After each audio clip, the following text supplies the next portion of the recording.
കേരഫെഡിന് ഇരട്ടി നഷ്ടമുണ്ടാക്കുന്ന വിചിത്ര ഉത്തരവുമായി സർക്കാർ.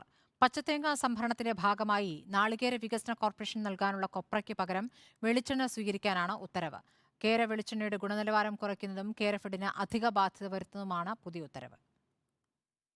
നാളികേര വികസന കോർപ്പറേഷൻ 18 കോടിയുടെ കൊപ്ര കേരഫെഡിന് നൽകാനുണ്ട്. ഇതുമായി ബന്ധപ്പെട്ട തർക്കങ്ങളും അഴിമതി ആരോപണങ്ങളും തീർപ്പാക്കുന്നതിനായി സർക്കാർ ഇറക്കിയ ഉത്തരവാണ് കേരഫെഡിന് ഇരട്ടി ബാധ്യതയാകുന്നത്. 18 കോടിക്ക് പകരം കേരഫെഡിന് വെളിച്ചെണ്ണ നൽകാനാണ് വിചിത്ര ഉത്തരവിൽ പറയുന്നത്. കേരഫെഡ് പുറത്തുനിന്ന് വെളിച്ചെണ്ണ സ്വീകരിക്കുന്നത് ഇതാദ്യമാണ്. പുറത്തുനിന്ന് എത്തിക്കുന്ന വെളിച്ചെണ്ണ കേര ബ്രാഞ്ചിനെ തകർക്കുമെന്ന് തൊഴിലാളികൾ ആരോപിക്കുന്നു. കൊപ്ര സംസ്കരിച്ച് വെളിച്ചെണ്ണയാക്കുന്ന തുക കേരഫെഡ് നൽകണം. ഇത് അധിക ബാധ്യതയാകും. കൊപ്രയാക്കാനുള്ള 4 കോടിക്ക് പുറമെയാണ് ഈ പാഴ്ചെലവ്. സ്വന്തം ഫാക്ടറിയുള്ള കേരഫെഡ് പുറത്തുനിന്ന് വെളിച്ചെണ്ണ എടുക്കുന്നതിൽ കേര ബോർഡിനും എതിർപ്പുണ്ട്. കേരഫെഡ് സംഭരിച്ചു തേങ്ങ നാളികേര വികസന കോർപ്പറേഷന് കൊപ്രയാക്കാൻ നൽകിയിരുന്നു. കരാർ പ്രകാരം കൊപ്ര തിരിച്ചു നൽകാൻ നാളികേര കോർപ്പറേഷന് സാധിച്ചിരുന്നില്ല.